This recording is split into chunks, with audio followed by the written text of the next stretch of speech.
propósito y proceso. Vamos a estar viendo los diferentes procesos que pues hombres de la Biblia pasaron, ¿no? Cómo Dios procesó a esos hombres, pues dependiendo el propósito que tenían, el llamado que tenían, ¿no? Vamos a estar hablando acerca de 3 hombres. Estos 3 hombres que tuvieron diferentes propósitos, obviamente todos fueron unos grandes llamados, pero primero debemos entender que cada uno de nosotros tenemos un llamado, que Dios nos llamó para un propósito en especial, que pues dependiendo del propósito que tenemos, será nuestro proceso para llegar al propósito que Dios puso en nosotros, ¿no? Hay diferentes llamados, hay diferentes propósitos, por lo cual también hay diferentes procesos, ¿no? Hay diferentes procesos, uno de ellos, de los que como Dios trabaja, es que primeramente te muestra tu propósito, tu llamado, pero no te muestra el proceso. Y en otras ocasiones, como le pasó a Ezequiel, primero te muestra tu proceso antes de mostrarte el propósito o hacia dónde vas a llegar. Y en otras ocasiones, como pasó con Moisés, que pues conforme Moisés iba avanzando, iba mostrando pues lo que iba a hacer, ¿no? Su llamado. Vamos a empezar con José. José el soñador, hijo de Jacob, de la tierra de Canaán, dice. Nos vamos a ir, si traen su Biblia ahí, o en el celular, en donde la tengan. Vamos a ir a Génesis 37:5. Génesis 37:5 nos muestra un sueño que Dios le dio a José. No solamente Dios habla a través de visiones, sino también habla a través de sueños, como podemos ver aquí, como le habló José. Dice, Génesis 37:5, dice, cierto día José tuvo un sueño, y cuando se lo contó a sus hermanos, estos le tuvieron más odio todavía, pues le dijo, préstenme atención, que les voy a contar lo que he soñado. Resulta que estábamos todos nosotros en el campo atando gavillas. De pronto mi gavilla se levantó y quedó erguida, mientras que las de ustedes se juntaron alrededor de la mía y le hicieron reverencia. Vemos aquí, nos muestra este capítulo, que José ya era odiado por sus hermanos, ¿no? Que José era el menor, que José era odiado por sus hermanos, y de por sí, con este sueño, pues sus hermanos lo odiaron más, ¿no? Entonces José, era odiado por sus hermanos. Después nos relata la Biblia, si seguimos leyendo, nos habla cómo José fue vendido por sus hermanos a unos madianitas, ¿no? José fue vendido porque le caía mal a sus hermanos, y José tuvo un proceso un tanto difícil. Tuvo una infancia, pues se fue criando solo, tuvo una infancia dura como, no sé si, pues yo creo que casi todos conocemos a personas que han tenido una infancia dura, ¿no?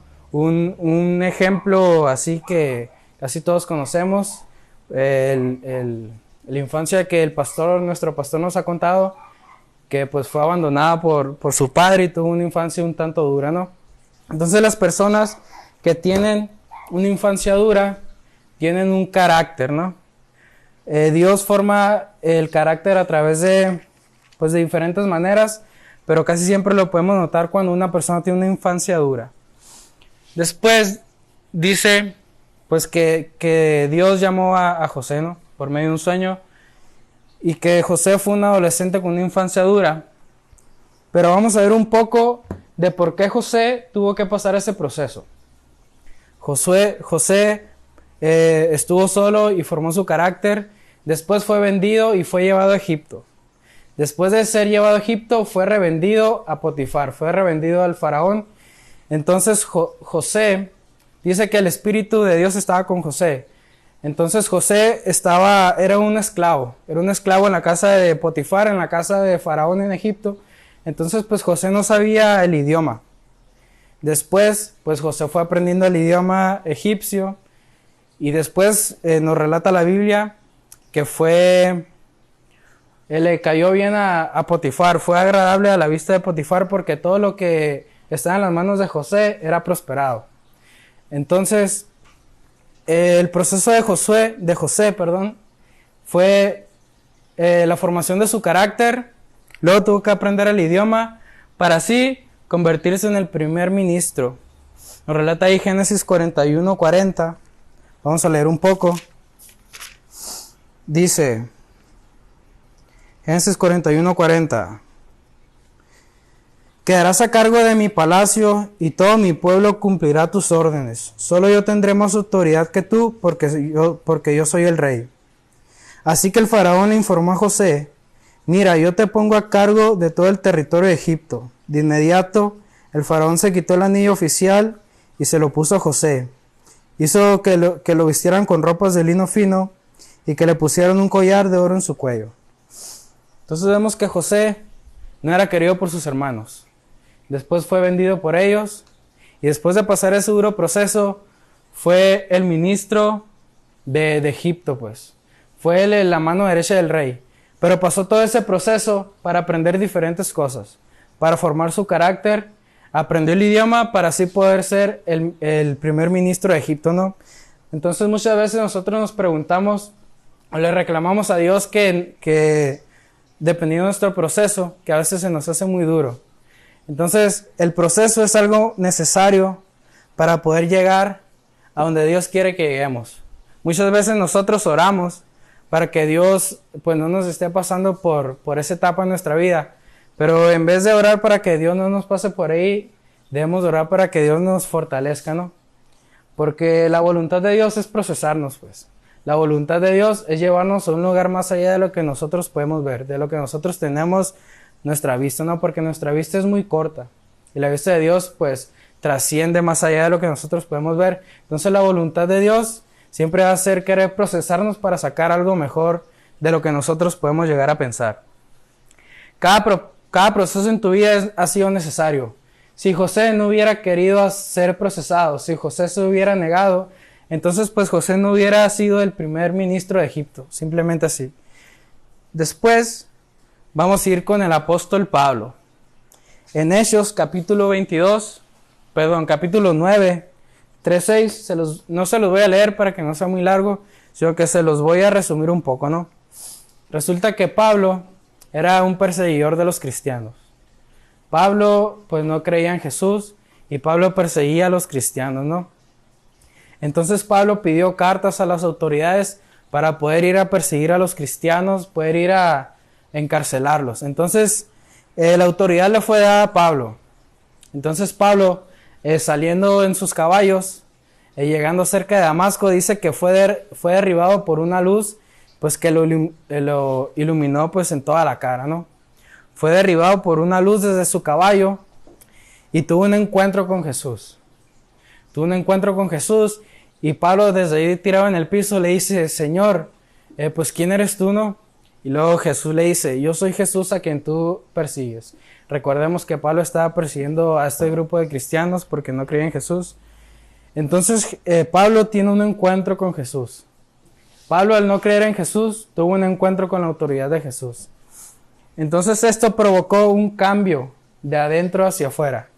El encuentro con la autoridad provocó un cambio de Pablo desde su espíritu hacia afuera, ¿no?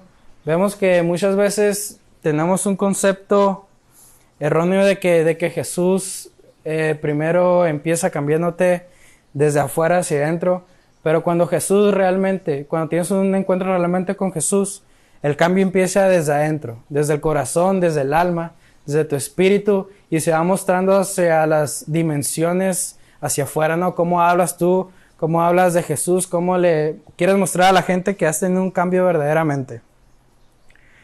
Pues Pablo tenía estos estudios, era un hombre muy completo, pues hablando de capacidades, pues. Pablo estudió filosofía, teología, hechos jurídicos, lingüística y mercantil. Era un hombre que sabía muchas cosas. Además hablaba perfectamente los idiomas griego, latín, arameo y hebreo. Pues obviamente el que Pablo hablara estos idiomas le permitió a Pablo llegar hacia más personas. No solamente encerrarse en un círculo donde Pablo predicara el mensaje de Jesús, sino también como hablaba otros idiomas, puede ir a diferentes partes a predicar de Jesús. Simplemente un ejemplo, pues Isis hablas inglés, ¿verdad?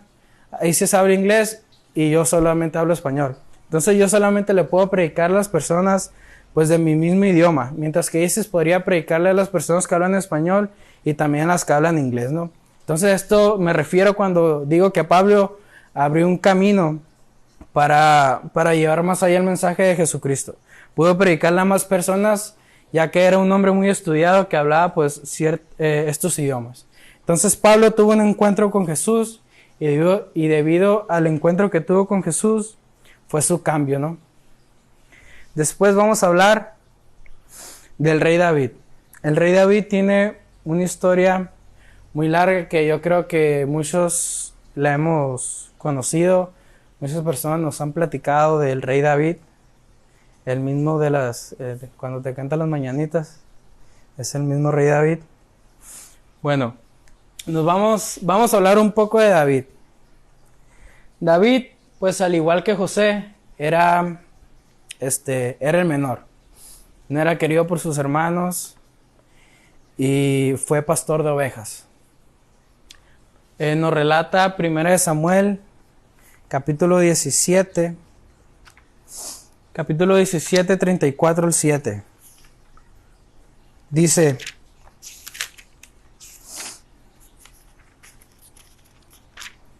dice: David le respondió: a mí me toca cuidar el rebaño de mi padre. Cuando un león o un oso viene y se lleva una oveja del rebaño, yo lo persigo y lo golpeo hasta que suelta la presa. Y si el animal me ataca, lo sigo golpeando hasta matarlo. Si este siervo de su majestad ha matado leones y osos, lo mismo puedo hacer con ese filisteo pagano, porque ha desafiado al ejército del Dios viviente. Entonces, aquí David recordemos que había un campamento de filisteos que quería atacar al pueblo de Israel, ¿no? A los israelitas, al pueblo de Dios, ¿no? Entonces, pues estaba este grupo, estaban a punto de enfrentarse y David va, porque su padre lo mandó para ver cómo estaban sus hermanos, porque sus hermanos estaban en la guerra. Entonces David vio esta acción y al ver que nadie quería enfrentarse al gigante Goliat, que era el que los estaba desafiando para matarlos, pues David se acerca a Saúl y le pregunta: oye, pero ¿por qué nadie se quiere enfrentar y qué es lo que está pasando? Y ya Saúl le platica la situación, que había un gigante que quería desafiarlos y el que los derrotara iba a servir al pueblo al que los había derrotado, ¿no? Si el pueblo de Dios derrotaba a los filisteos, pues los filisteos iban a servirles a ellos y viceversa, ¿no? Entonces pues todos le tenían miedo a Goliat porque era un gigante y David era un pequeño. Nos cuenta la Biblia acerca de David que era alguien pues muy pequeño y muy bonito, ¿no? Entonces era alguien muy tierno, era alguien muy chiquito. Entonces David dice que él se quiere enfrentar a Goliat. Pero alguien se ha preguntado por qué David quería enfrentarse a Goliat siendo tan pequeño, siendo tan flaquito. Bueno, pues como leímos aquí en 1 Samuel 17, David ya había tenido un proceso. David ya había sido procesado mediante el oso y el león. David pues ya estaba seguro de que el Espíritu de Dios estaba con él, porque ya había enfrentado a estos dos animales salvajes cuando cuidaba las ovejas de su padre. Entonces David estaba confiado de que Dios estaba con él. Porque si no sé, si algún animal o algo te ataca, pues tú obviamente lo que vas a hacer es correr o defenderte con palos o lo que sea. Pero no, dice que David los correteaba. David correteaba a estos animales y les pegaba con palos hasta matarlos. Dice en otra versión que de las quijadas agarrar los animales hasta pues quebrárselas y matarlos, ¿no? Entonces aquí hay de dos. O el Espíritu de Dios estaba con David, o David estaba loco, ¿no? Porque pues ¿quién va a hacer eso, no? ¿Quién va a enfrentarse a un león o a un oso? Entonces David estuvo confiado de enfrentar a Goliat porque ya había sido procesado. Ya había habido un proceso anteriormente. Y si anteriormente no hay un proceso, no podemos dar un buen resultado. antes de, no sé, por ejemplo, esta Biblia no apareció así de la noche a la mañana, ¿no? Tuvo que haber un proceso de, pues, de las hojas, de la escritura, de la impresión, tuvo que haber un proceso anteriormente, antes de haber sacado esta Biblia. Igual este vaso, tuvo que haber un proceso para poder sacar este vaso, la figura y todo, ¿no? Entonces, anteriormente debe haber un proceso antes de todo producto. No puede haber un producto si primeramente no hay un proceso. Y eso es lo que Dios nos explica, ¿no? Que primeramente debe haber un proceso, porque si no, no podemos dar un buen fruto. Después nos vamos a 1 Samuel 21:8. Nos dice, más tarde David le preguntó a Ahimelech, ¿no tienes a la mano una lanza o una espada? Tan urgente era el encargo del rey que no alcanzó a tomar mi espada ni mis otras armas. El sacerdote respondió, aquí tengo la espada del filisteo Goliat, a quien mataste en el valle de La. Está detrás del efod, envuélvala en un paño, puedes llevártela si quieres, otras armas no tengo. Dámela, dijo David, es la mejor que podrías ofrecerme. Entonces David estaba en un proceso. David era muy pequeño y mató a David con una honda. Todos conocemos esa historia, que David mató a Goliat con una honda, agarró unas piedras y se enfrentó y lo mató con una honda. Entonces David, de la oscuridad del proceso de ser un pastor, se pasó a la honda. Del proceso se pasó a la honda. Después de la honda se pasó a la espada de Goliat. Del proceso a la honda y de la honda a la espada. Pero antes de esto, yo busqué cuántas veces se encontraba la palabra espada, la espada de David, o la honda con la que David mató a Goliat, y no se encuentra en la Biblia más que solamente en esa historia. Pero lo interesante aquí, de que no se encuentra, es porque Dios, cuando vencemos algo, cuando tenemos una victoria, no debemos conformarnos con esa victoria, sino que debemos ir de gloria en gloria y de triunfo en triunfo, como dice esa alabanza, ¿no?, que cantamos. De gloria en gloria. No debemos conformarnos con lo que ya hicimos para Dios, sino que debemos seguir adelante. Esto es algo muy, muy curioso que puede encontrar, que no se encuentra nada relacionado con la espada de David después de este hecho, ¿no? Ni con la honda tampoco. Bueno, pues David tomó la espada y se fue. Después, David nos relata 1 Samuel 22, dice, David se fue de Gat y huyó a la cueva de Adulam. Cuando sus hermanos y el resto de la familia se enteraron, fueron a verlo allí. Además se le unieron muchos otros que estaban en apuros, cargados de deudas o amargados. Así David llegó a tener bajo su mando a unos 400 hombres. Entonces David, de ser procesado, vemos que pasó a la honda, y de la honda pasó a la espada, y de la espada pasó a ser perseguido. Se fue a una cueva, a la cueva de Adulam, y ahí dice que lo siguieron todos los que estaban amargados, todos los que estaban cargados de espíritu, todos los endeudados, todas las personas que la sociedad rechazaba, pues, se fueron con David. Entonces, donde estaba David, estaba lo menospreciado de toda la sociedad. Lo que hizo David fue abrazar a estas personas y les enseñó todo lo que David sabía. No los menospreció, sino que los amó y les enseñó todo lo que David sabía, ¿no? Después de estar con estas personas un lapso de tiempo y amarlas y enseñarles cosas, nos relata que después hubo un grupo de amalecitas que atacaron una ciudad, y las personas llamaron a David para ir a defender esa ciudad, pues. Entonces David quiere ir y el grupo dice que lo quiere acompañar. No quieren dejar ir a David solo. Entonces, cuando nosotros nos encontramos con personas que la sociedad no las quiere y nosotros las abrazamos, puede que el día de mañana nos puedan cuidar la espalda, ¿no? Puede que el día de mañana nos puedan cuidar de muchas cosas que nos puedan pasar. Entonces, lo importante aquí es amar a las personas que tenemos alrededor, porque tarde o temprano pueden ser las que nos ayuden a salir de una situación de peligro, como en este caso que David iba a enfrentar a un grupo de personas que estaban atacando a su pueblo, ¿no? Después, ya para terminar, Primera de Crónicas 12. Primera de Crónicas 12 nos dice: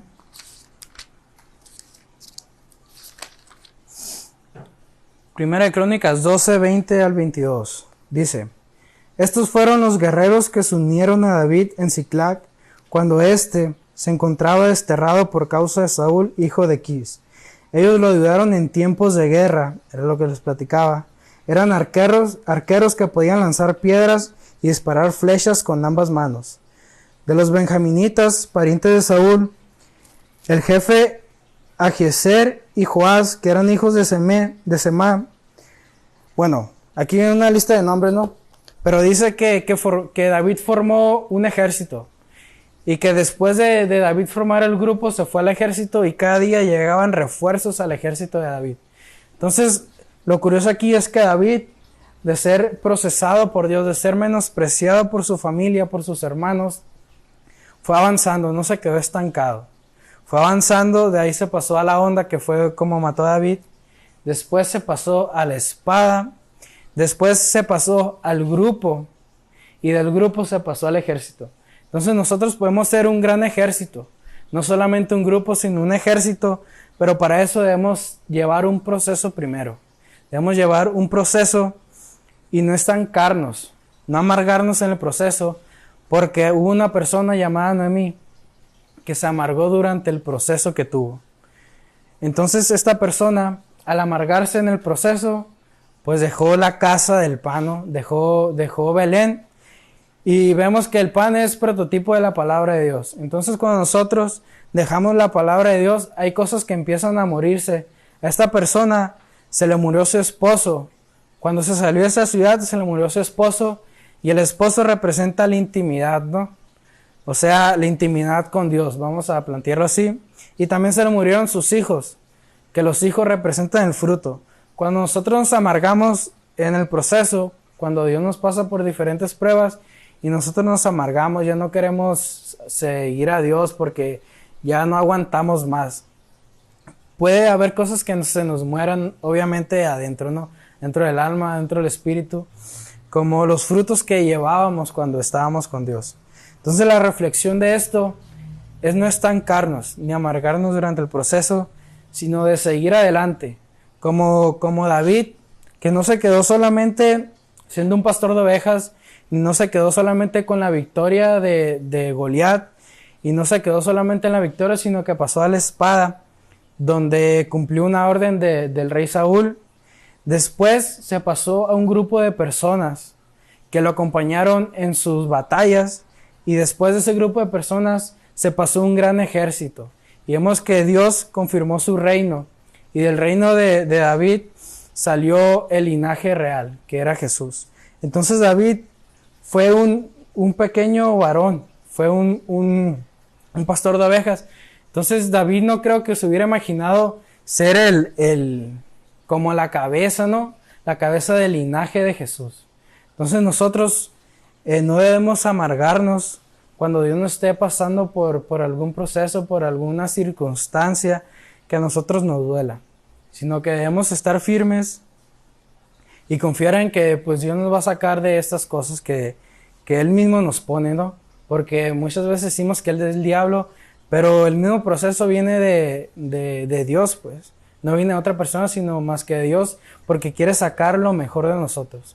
Entonces la reflexión de esto es amar a las personas y no quedarnos estancados en un círculo, sino que debemos de salir de la zona de confort ir y alcanzar a más personas con nuestro testimonio, ¿no?